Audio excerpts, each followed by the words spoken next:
It's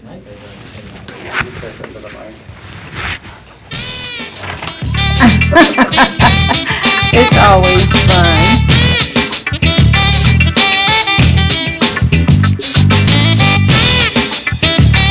You know what time it is. Boom shakalaka! Yay! Yay! All right.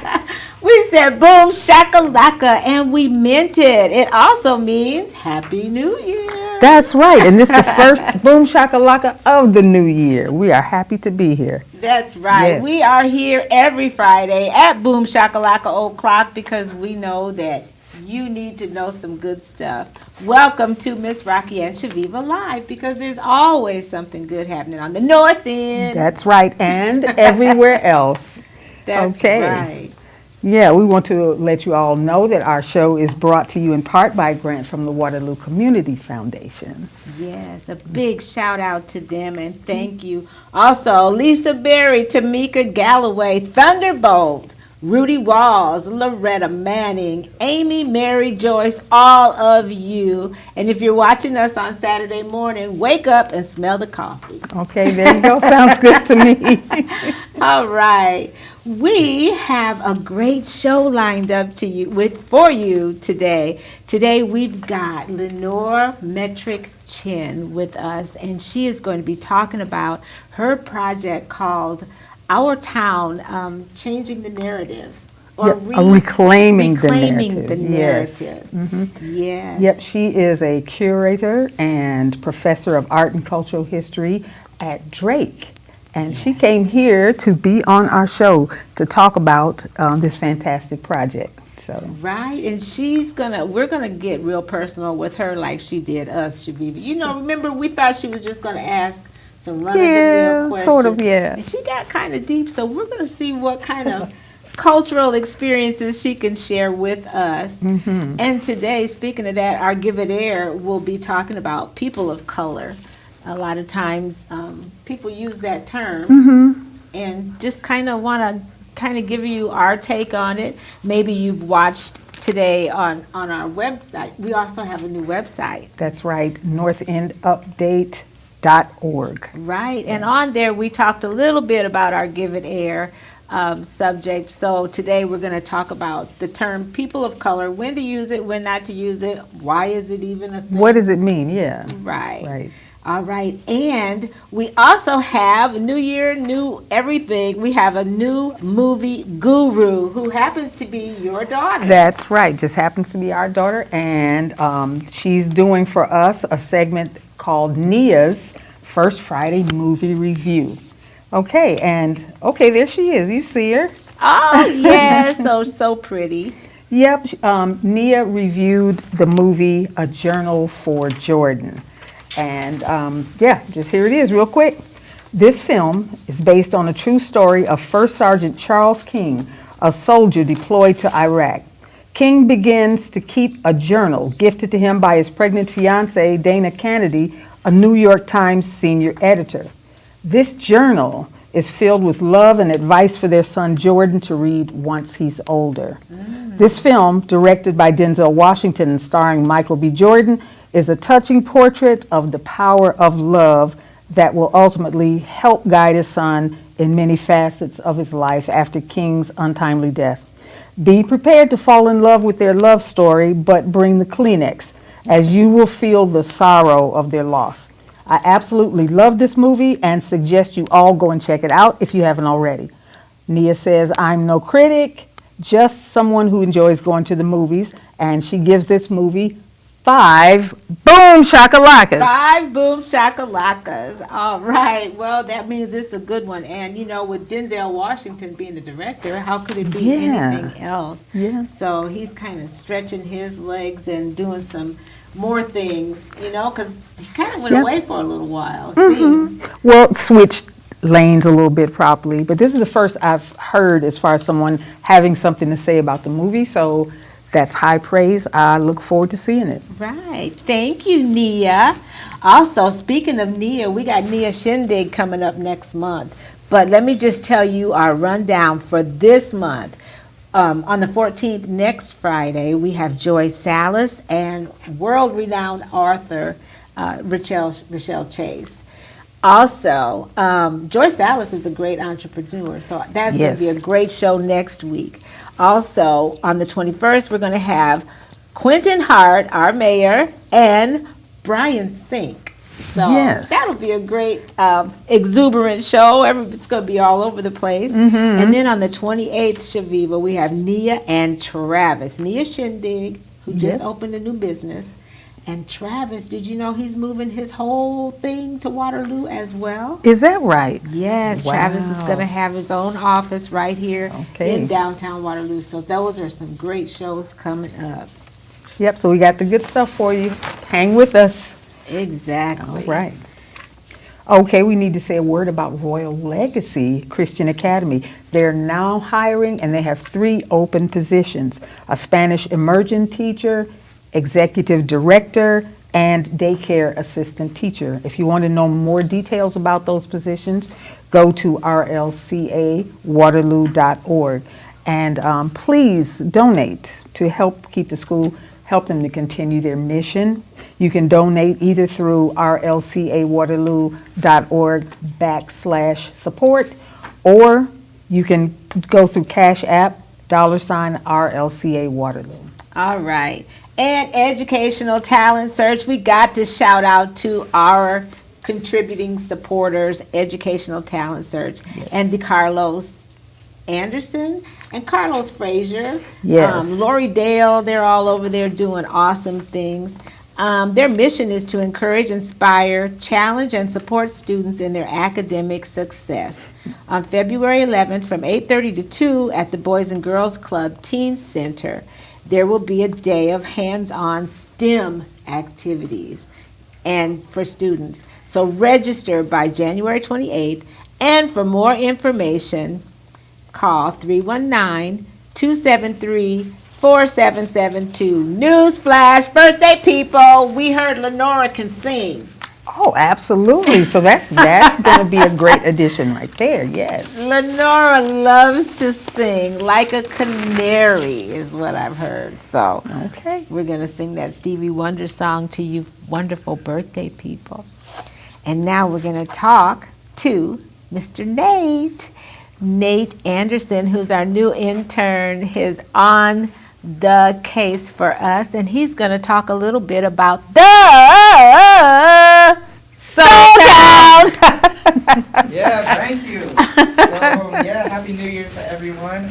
Another interesting Soul Town that I was reading was Austin Haw, who is the Soul Fit coach, and his magazine mentioned honesty is the best quality in a fitness coach. And one thing that stuck out is not necessarily about, being a fitness coach, but I know as many people's resolutions come about. A lot of them talk about, wanting to go to the gym. And he mentioned for me, it started with education, not only health and fitness, but also in psychology and management. I needed to continue learning and growing mentally. So, that mental aspect of, training your mind and being mentally prepared to go into the gym every day is important. So I just saw that as interesting, and, many people who have their resolution as working out and want to go to the gym, got to be mentally there, so That is a fact. I have to agree with you on that, yes. That's right, and there are some things that in life as well that you have to kind of psych yourself up to actually get on the level you need to be to participate, so. Yes. Yep. Yeah, well, thank you. And for those of you that want to get your copy of the Soul Town Chaveevah, what do they do? What you need to do is go to thesoultownmagazine.com, or you can contact Chillin directly at 319-505-4020. Yes, that Chillin. Thank you guys for watching. If you're just stopping in today, our guest is Ms. Lenore Metrick-Chen, and I think it's a great time and it's Shin, not Chin, right? Chin, okay. And we want to introduce Lenore right now. Welcome. Thank you so much. Thank you, Rocki and Ms. Chaveevah, for inviting me, and Happy New Year. I'm so excited to be on this rollicking show. Okay. Oh, I like your vocabulary. Rollicking. Did you just make that up? No. I think I heard it somewhere. Yeah. Okay. Well, great. Well, Lenore, we just are so glad to have you. You had us on in an interview here recently about your tour. We're going to get to that a little bit in just a little bit. We got so much to talk about with you. But first, we're going to introduce to our viewers the subject in our Give It Air segment. And Chaveevah, I think on our new blog, on our new website, you did elaborate a little bit about what it means to be considered a person of color. So we're just going to kind of converse about that a little bit. Chaveevah, why don't you kind of go ahead and... There are times, of course, where it's perfectly acceptable and appropriate to use the term people of color. But generally speaking, it's been my experience as a black person, just say black, say Latino, say Asian.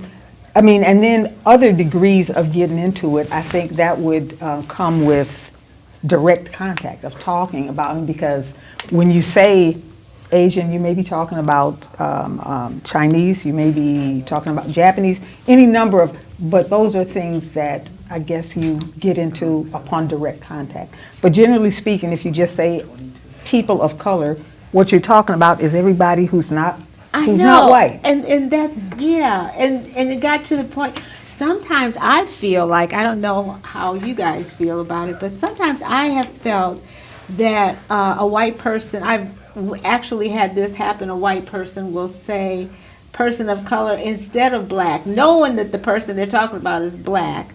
Like they're like saying they're black is like an insult. So I'll just blanket it with this because it sounds better than black. Yeah. Yeah. Right? Yeah. You know, and I don't know if anybody else has that experience. I'm hoping that our viewers at home will kind of chime in if you do know what I'm talking about. Yeah. But yeah, so I don't know. Has it ever crossed your mind at all, Lenore? Well, this comes up because I teach classes on race and art, and I often want to be inclusive of people who are not white and make sure that they are being addressed both in the content and also as students. And so I have been a person who uses the term persons of color so that it feels like I'm including, as you said, anyone who's not white, and instead of enumerating. But it is important to also address the fact that it is not a parallel term. You don't say persons of whiteness and mean all the different shades of white. Yes. And so the more that we all are aware of how things are not parallel and they're used differently, like you said, they can be used as evasions. I think we have to fine-tune our hearing and our sensitivity to those things. Right now, we are still being controlled by language of the past. Oh, say that. Yes. Yes. So. And that's one thing when we talked to Jane Elliott. She was trying to introduce new languages. She says we're talking in 17th century terms, you know, by using terms about race and calling yourself biracial or, you know, all those degrees of different colors. And so what do you suggest? I mean, as far as we're using older language, what kind of words or vocabulary do you think we should be introducing? I think that my students talk about who has more melanin, high melanin or low melanin. And I think that right now, I don't think that there is going to be a final term, but it's a good transitional term for where we are now. And again, it really starts with awareness and hearing the words that we're using and seeing how they trap us into hierarchical thinking and to separate thinking. You know, race obviously is a social construct, and it was constructed in the 19th century, basically, you know, and to create different power groups, a white power group.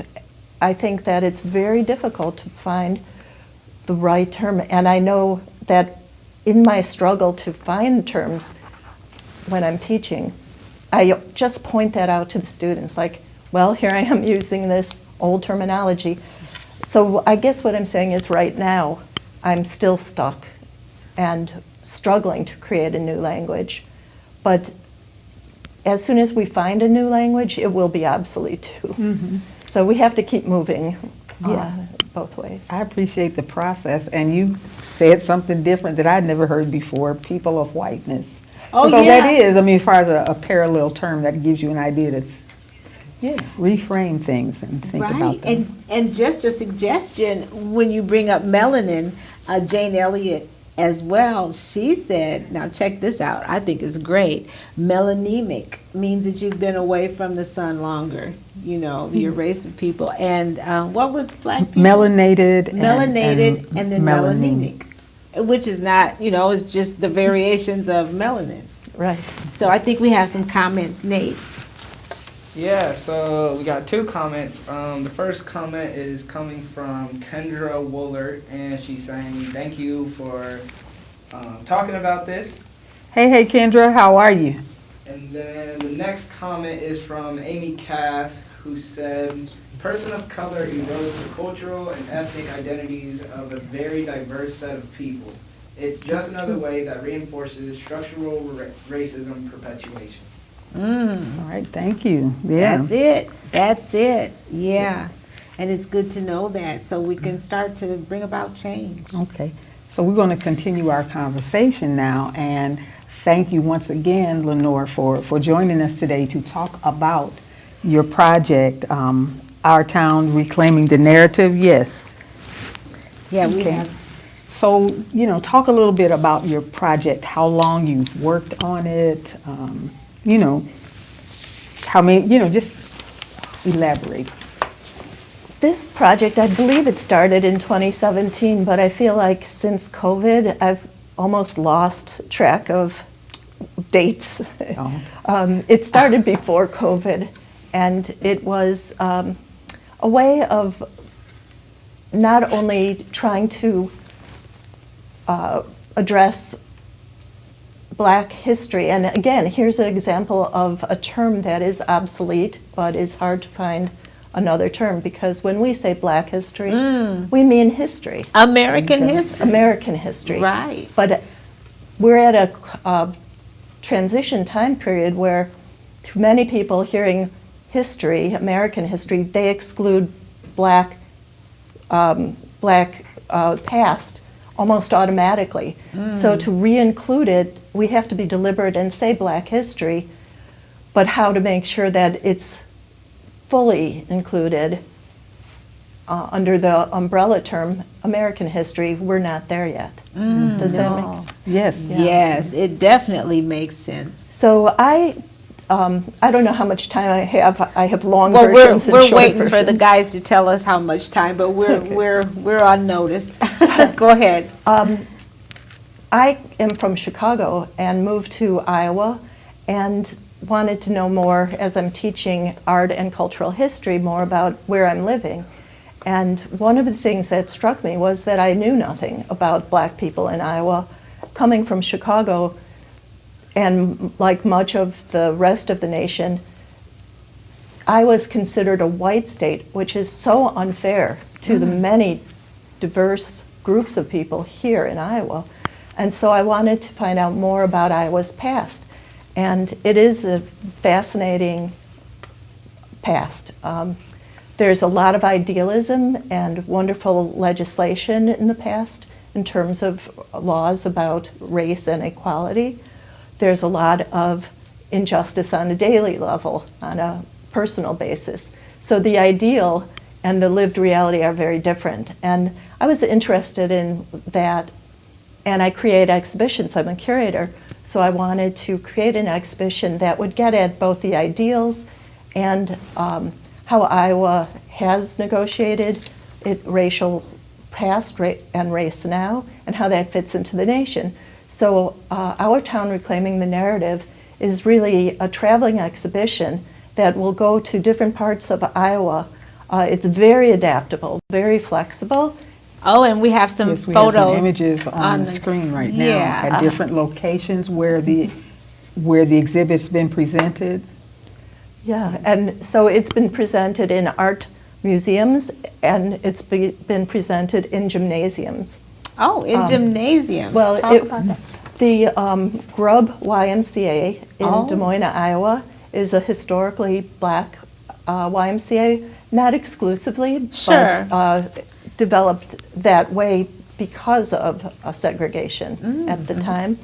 And they had an annual celebration for Crocker Street, which had been a black area that got destroyed when the highway came in Okay. the 50s. Reclaiming. I Yes. love it. And so they invited my exhibit to come there for their celebration. Oh, nice. So we had part of it, which is a 38-foot-long timeline of the Black Panthers breakfast program that went around the running track. Oh, my goodness. So How nice. It was very exciting.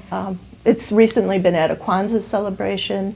It's been at schools. I'll Make Me a World in Iowa.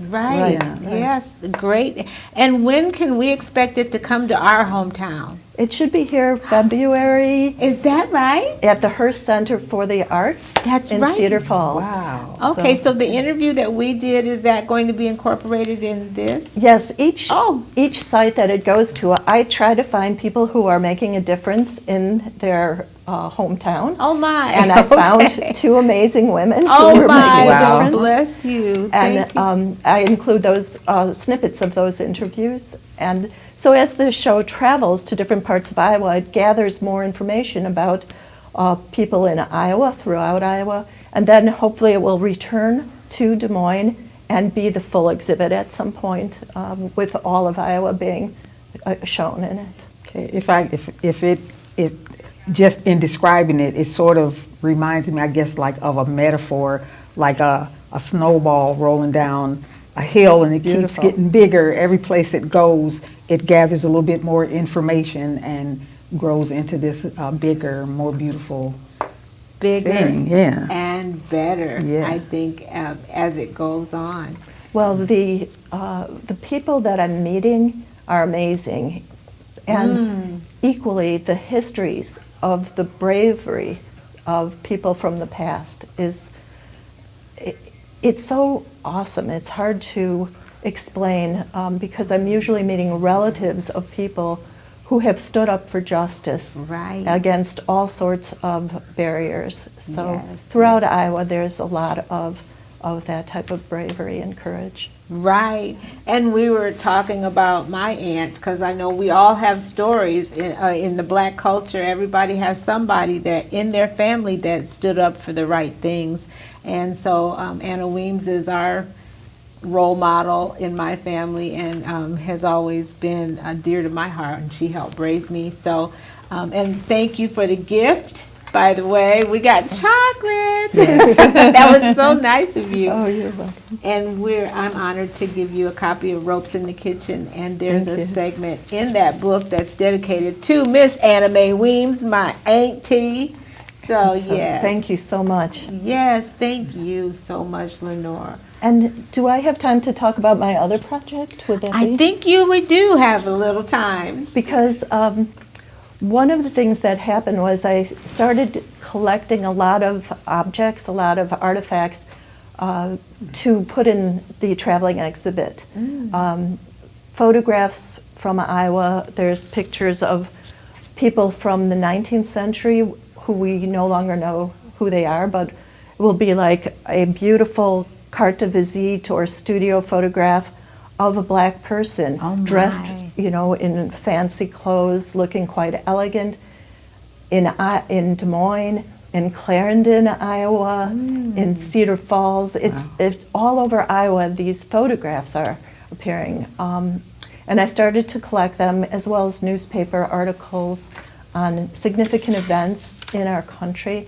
In 1793, I believe, I have a newspaper from then that talks about a change in the North Carolina law where previously they had allowed a white person who killed an enslaved person to pay the owner for the loss of property. And that would, maybe a jail sentence, that would be it. But the change of the law said everyone is a human being and equally human. And if you kill a slave, they said, you will be punished for killing a person. And that was 1793. Wow. So I have that newspaper, and that travels sometimes with the show. What an example. So I started to create an archive and a website for this. And hopefully in a year, we'll have a live website where everyone who has interesting artifacts, photos, soaps, everyday products, things that are considered not important in the larger history, to me are very important. And you can notify myself and the people who run the website about this, and then we'll come take a picture of it and put it on the website. And that way you can share it with history, you can share it with scholars. How nice. And yet keep your object. Oh, how nice. It reminds me of your book, The Mirror from the Past. Yeah. And Okay. right. And you know, in 1897, Iowa had integrated schools. So we were the first in the country to have integrated schools. And I believe that was 1860. 1868. 68, right. Maybe it was 68. In 97, something else happened. But Alexander Clark is a story that's coming to be known so much more, too. So. Well, we really appreciate the information and the fact of how much the exhibits are opening up this information to everyone else, because I learned some things today that I had never heard before. And I'm always learning. That's why I love doing this, because my eyes are always being more open. How can people find your website? Oh, it's not live yet, but how can people see more about the Our Town exhibit? And when are the dates at the Hearst? Now I'm stumped. The Hearst dates are in the middle of February. Okay. So I'd contact the Hearst Center for the Arts and find out the exact dates. You can reach me and ask me any questions at my initial L, then the word metric, at gmail.com. Awesome. lmetric@gmail.com. Oops, my mic fell off. Did you have something there, Nate? Did you have comments or anything? No? Oh, no, I was just want to say that the show is February 17th through March 27th. All right, awesome. Thank you so much, Nate. We're just getting used to interacting with our new Nate there, so it's great. You're doing a great job. So thank you so much again, Lenore, and we will definitely stay in touch. And make sure that now that we're Facebook friends, we can share all this information. Tag us in any posts that we can share. Yeah, and I'm excited to get your families onto the archive. There's over 400 objects already on the archive, Oh, my. and building all the time. So, Wow, awesome. Great to be here. Yes, thank you. What an amazing guest. We usually have two guests. But we knew that this would be so interesting to all of our viewers that we just saved the time for you. And now, the birthday people have been waiting. I know Ed and Agnes are anxious. We got a shout out to our crew, Chaveevah. Yes, always. Ed and Agnes, thank you so much. You all are awesome. You know it. They know it. Yes. They do the best. So our birthday people today are Lorenzo Creighton, Waterloo Proud. All right. Yes. Jenny Davis Rosine, my high school friend, Crystal Woods. That's my niece. Your niece. That's right. okay. Happy birthday, sweetie. And Democratic Chairperson Vicki Brown and Deborah Salas, the ever-loving, beautiful Deborah Salas. Okay. And also happy birthday to Rocki Bell. He's one of my old Chicago friends. Happy birthday. Love you. I hope you're having a great one. Radonna Parker. Happy birthday. Hey, Radonna and her. And the baby, Diamond Nicole Berry. Oh, the baby Bumpty. Yes. Okay. And Happy Asia birthday. Weekly and Roast salad. salads. Couple salads is on the birthday menu today. Yes, yes. And they like the North End Update page too. Thank you, Ro. Thank you, Deborah, and all of you that have done that recently. Check out our website. Yes. And now you're ready to hear us sing, right? Chaveevah and I start out like this. I'm sure you would agree It wouldn't fit more perfectly to have the world party. on the day you came to be. Happy birthday Come on now. to you. ya. know this? Yeah. Happy birthday to ya. Happy birthday, happy birthday to ya. Happy birthday to ya. Come on, Nate. Happy birthday. All right. There you go. We made it through. All right, we got Nate on the microphone over there. I think we're going to have to teach him a little bit more how to blend in. Oh, I see. Okay. We don't want him stealing the show, though. Okay. Well, thank you, birthday people, for always hanging out with us. Thank you to our viewers.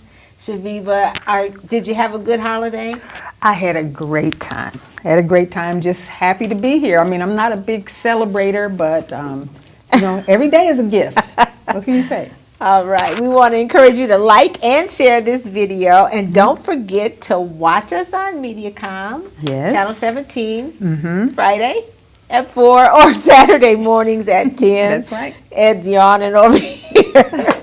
They want us to get out of the studio, Chaveevah. We ain't going. Oh, he's taking his headset off. He said, "Oh, you will leave." Yes. Okay, I think our show is over. We want to encourage you to keep doing more of what makes you awesome. Like our guest Lenore, That's right. because It makes us all look good. See you next time. Yep.